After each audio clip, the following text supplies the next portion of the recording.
Welcome to my channel. So, today we are discussing about the universities, colleges and their improvements. The degree which they provide to the candidates are valid or not. There are so many people including guardian and the students are really very curious to know the university and the college which provide by the university by the college are valuable or not. So today we know all about these forms like UGC, NCT, AICTE, NCVT, AIECCE and all the governing body which run entire system of education from the central to state government by the process. Okay, so let know about UGC. UGC, University Grant Commission, is an organization of India in accordance to the UGC Act 1956. Under the MHRD governs by the Indian government.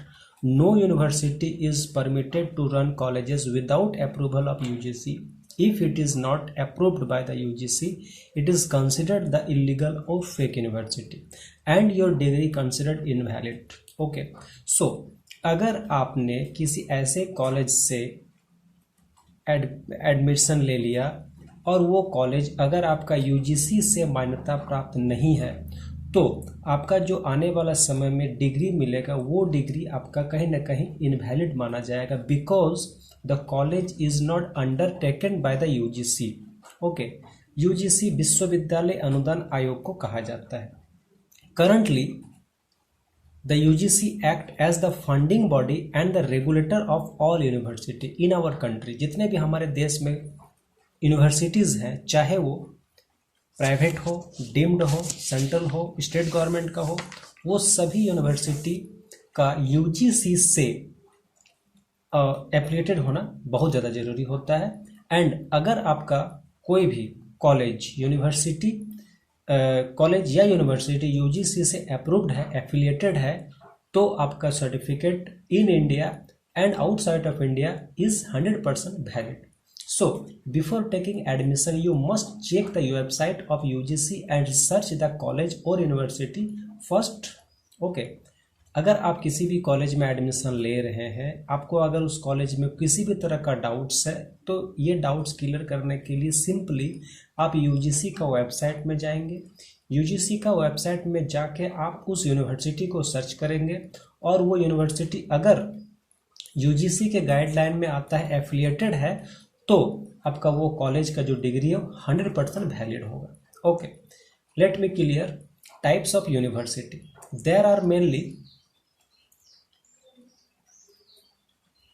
4 types of universities currently running in our India.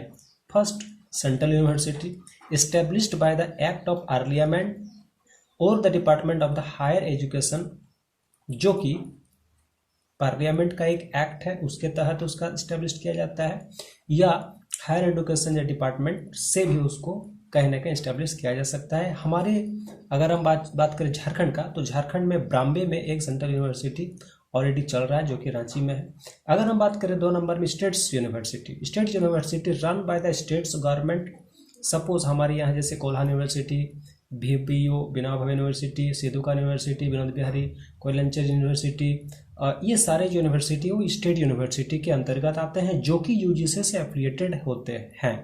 Okay, deemed university जो होते हैं वो कहीं ना कहीं एक autonomous granted by the department of the higher education. ये UGC से अप्रूव तो होते ही हैं बट इनका थोड़ा अपना स्टेट गाइडलाइंस होता है जो कि यूजीसी के अंतर्गत नहीं आता है. यूजीसी से एफिलिएटेड तो होते ही हैं, साथ ही ये कुछ अपने भी नियम कानून अलग से लगा के रखते हैं.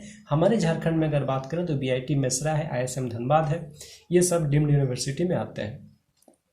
अगर हम बात करें प्राइवेट यूनिवर्सिटी, आज के डेट में बहुत सारे छात्रों का या उनके अभिभावकों का बहुत ज़्यादा कहीं ना कहीं सोचने वाली बात हो गई कि किस यूनिवर्सिटी में दाखिला लें, वो यूनिवर्सिटी कहीं ना कहीं फेक तो नहीं है, वो यूनिवर्सिटी यूजीसी गाइडलाइन में आता है कि नहीं। ये सारे सवाल बहुत सारे गार्जियन के आजकल है, क्योंकि आजकल बहुत सारे ऐसे कॉलेज हैं जो कि कहीं ना कहीं, बहुत सारे ऐसे यूनिवर्सिटीज़ हैं जो कहीं ना कहीं फेक हैं, जो यूजीसी के गाइडलाइन में नहीं आते हैं, और बहुत सारे बच्चे उस तरह से जाके फंस जाते हैं। एक मोटी सी रकम भी उनको देनी पड़ती है, और कहीं ना कहीं उनका सर्टिफिकेट बाद में जाके जब इनवैलिड हो जाता है तो उन छात्र के लिए या फिर गार्जियन के लिए बहुत बड़ा प्रॉब्लम हो जाता है। एक होता है प्राइवेट यूनिवर्सिटीज़। प्राइवेट यूनिवर्सिटीज़ जो होता है वो भी कहीं ना कहीं run by the private group of people होते हैं, but they have UGC certificate, उनका पास भी यूजीसी का अप्रूवल होता है तो ही वो यूनिवर्सिटी चलता है। एंड उसमें एक प्रॉब्लम यह है कि ये बहुत ज़्यादा मोटी फीस भी आपसे, ह्यूज अमाउंट ऑफ फीस वो कहीं ना कहीं चार्ज करते हैं। हमारे इंडिया में अगर देखा जाए तो अभी एमआईटी, आईसेक्ट, सरला बिरला, उषा मार्टिन जैसी जो यूनिवर्सिटीज़ हैं जो हमारे झारखंड में और इंडिया में चल रहे हैं, ये कहीं ना कहीं प्राइवेट यूनिवर्सिटी है बट यूजीसी से अप्रूव्ड हैं। ओके, अब यहाँ पर हम बात करते हैं, एक टर्म आता है, बहुत सारे जो ऐसे स्टूडेंट्स होते हैं जो बीएड जब करने के लिए जाते हैं तो उनको एक टर्म मिलता है एनसीटीई।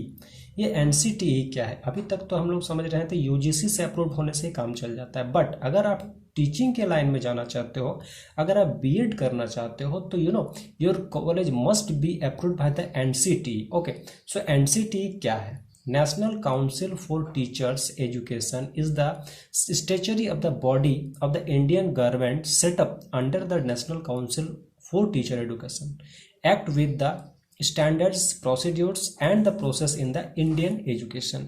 अगर आप बीएड में एडमिशन लेना चाहते हो, बैचलर इन एजुकेशन यानी कि एजुकेशन से जुड़ी हुई कोई भी शिक्षा अगर आप लेते हो, चाहे वो बीएड हो, डीएलएड हो, डीएड हो, तो वो कहीं ना कहीं वो कॉलेज एनसीटीई से अप्रूवल होना चाहिए। और ये एनसीटीई का काम होता है, एजुकेशन डिपार्टमेंट में जितने भी पढ़ाई होते हैं उनका जो प्रोसेस का देख रेख करता है वो एनसीटीई के माध्यम से ही होता है। और ये इसका एफिलिएशन भी department of higher education, minister of education के द्वारा ही दिया जाता है। ओके, सो क्लियरली एनसीटीई कहीं ना कहीं ओनली बीएड कॉलेज के लिए ही मान्यता प्राप्त होती है, अदर कॉलेज में इसका एनसीटीई का कोई खास महत्व नहीं रह जाता है। और एक टर्म्स आता है AICTE, all India council for technical education was first set up in November 1945 as a national level apex advisory body to conduct a survey on the facilities available for the technical education. Okay, अगर आप किसी ऐसे college में दाखिला लेना चाहते हो जो कहीं ना कहीं टेक्निकल है, ओके, टेक्निकल कॉलेज अगर है तो उस टेक्निकल कॉलेज को मान्यता देने का काम कहीं ना कहीं एआईसीटीई करता है। Suppose you are going to pursue a course in engineering, so you must have to check the college is affiliated by the AICTE or not। okay, and आइए हम लोग थोड़ा सा बात कर लेते हैं यूजीसी और एआईसीटी का क्या अंतर है। UGC provide funds for affiliated university and colleges. UGC जो होता है ये कहीं ना कहीं यूनिवर्सिटी को एफिलिएशन प्रदान करता है और उनको फंड्स भी देती है, but AICT is the only A statutory body which deals with the coordinated development and proper planning. मतलब कॉलेज का जो प्लानिंग होता है वो एआईसीटी के द्वारा होता है, एनसीटीई के द्वारा होता है, बट यूजीसी जो होता है वो किसी भी यूनिवर्सिटी को अप्रूव्ड करता है। ओके, सो हम कह सकते हैं कि यूजीसी जो है वो एक लार्ज बॉडी पार्ट है, उसका एक भाग है कहीं ना कहीं एआईसीटीई, एनसीटीई, एआईईसीसीई, एससीटीई, ये जितने भी छोटे मतलब जो ब्रांच हैं जो एजुकेशन में काम करते हैं वो सभी यूजीसी के अंतर्गत आता है। Okay, I think this topic is clear. Okay guys, so if any type of question regarding this type of NCT approval, AICT approval and so many questions अगर आपके दिमाग में आते हैं तो you can comment here। okay, I will try to solve all the queries। so अभी हमारे पूरे इंडिया में एक सर्च हुआ है जिसमें पता चला है कि ऑलमोस्ट 360 कॉलेज यूनिवर्सिटीज़ ऐसे हैं जो प्राइवेट में चल रहे हैं और सेंट्रल यूनिवर्सिटी तो है ही, स्टेट गवर्नमेंट है ही, डीम्ड यूनिवर्सिटी है ही। सो गाइस, सबसे पहले आपको ये देखना बहुत ज़्यादा जरूरी होता है कि आप जिस कॉलेज से कहीं ना कहीं एडमिशन ले रहे हैं वो कॉलेज आपका अगर आप बीएड करना चाहते हैं तो वो एनसीटी से अप्रूव्ड है कि नहीं, अगर आप इंजीनियरिंग कॉलेज में जा रहे हैं तो वो एआईसीटी से अप्रूव्ड है कि नहीं, और अगर आप दूसरे किसी कोर्स को करने के लिए जा रहे हैं कि नॉर्मल कॉलेज में, तो वो कॉलेज आपका कहीं ना कहीं यूनिवर्सिटी जो है वो कौन सा, वो यूनिवर्सिटी यूजीसी का अंडर में आता है कि नहीं, ये चेक करना बहुत ज़्यादा जरूरी हो जाता है। अगर वो कॉलेज यूजीसी के अंडर में आता है, वो यूनिवर्सिटी अगर यूजीसी के अंडर में आता है, तो वो सर्टिफिकेट आपका ऑल इंडिया वैलिड है और इंडिया के बाहर भी वैलिड है। Okay, thank you.